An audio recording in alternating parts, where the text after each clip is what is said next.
So it's not often in the Old Testament that we get a woman. It's not often that that woman is not first named by the fact that she's a wife of somebody or a mother of somebody. We have Deborah, the original Wonder Woman.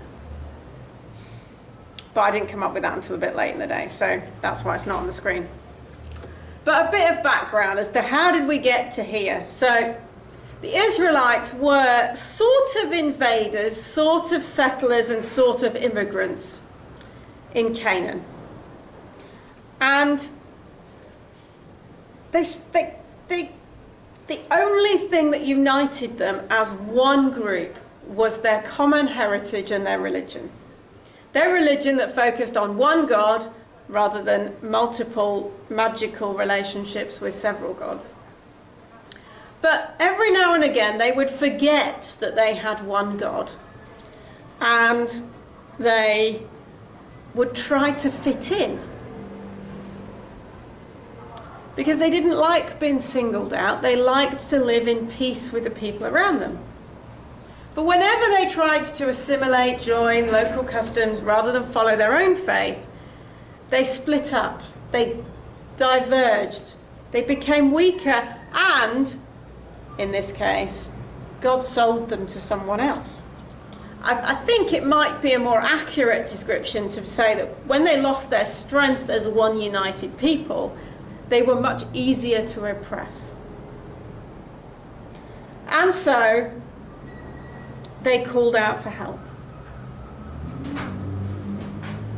But if we go back to them for a second, the only thing that united them was their religion, which was alien in the country in which they were. And they were being oppressed primarily because they didn't fit in. And that cycle had been going on for a while. And every now and again we get a judge who comes to fix it for them. God sends someone of great wisdom to lead them. And so we have Deborah. It's her turn. She is a wise woman. No, she's not like Wonder Woman and lives in a world and an island only of women or anything like that.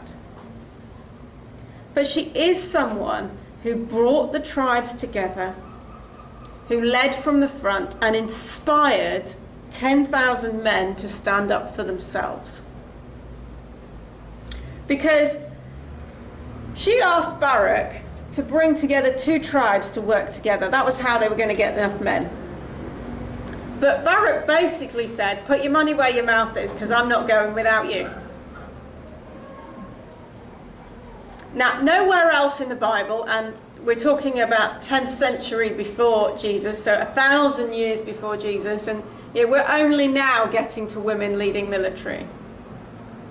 So women were not in this role. It was not her job to lead the army. She was not a king. She was a judge. She was a wise woman, prized for her gifts, her skills, her ability to hear God and discern. And yet, she led the troops into battle.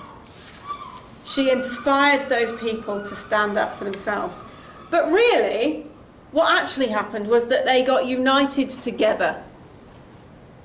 She drew them together and created a vision that says, if we all stand together, our 10,000 men will outweigh the 900 chariots of iron.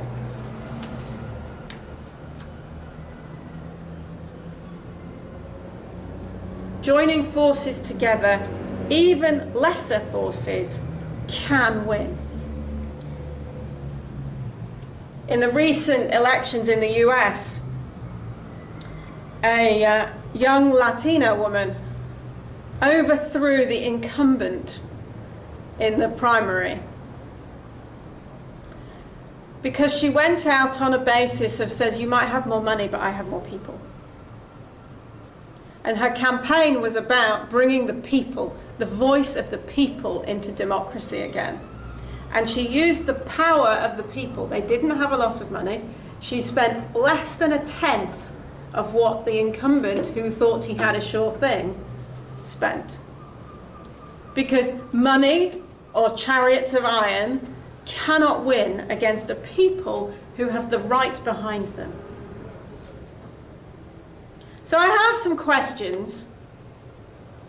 Who is the wise woman or man or person we should be listening to today? Who is calling us to work together rather than work against each other? Who will gather to our call? Who today is overwhelmed and crying out for God to listen? Who is crying out for us to listen? Is it the Latinx immigrants on the US-Mexican border watching toddlers stand up in court in deportation hearings? Is it the Black Americans who are experiencing the reality of you don't belong here because you're dangerous, so I'm going to call the police? For sitting in a coffee shop, walking a street, or even being a fireman doing an inspection? Is it the Syrian refugees dying in the seas around Europe, or struggling to transfer themselves across Europe?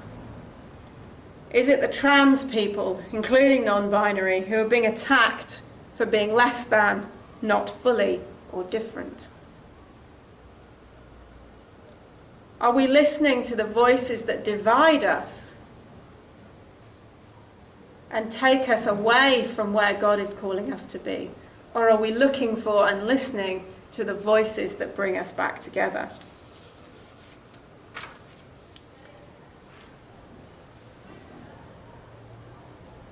Deborah led those men to peace because she brought them together. She inspired them to stand up for themselves. So my second question, and the one I'm going to leave you with, well, it's 3 questions because I'm not very good at one question at a time. Who do you inspire, or who are you inspired by? In the Marvel movie of Wonder Woman, it was her persistence that inspired the men to keep going. Sometimes it was her foolhardiness of just going in whether it was sensible or not, and basically assuming that they would follow her. Who are we doing that for? Or are we finding our courage to stand up and fall behind someone else? And the last question, and this really is the last question. What will you do in answer to the call to unite and stand up against the oppressor? That's what the Israelites had to do. That's what Deborah called them to do. And that's what God led them to do. Amen.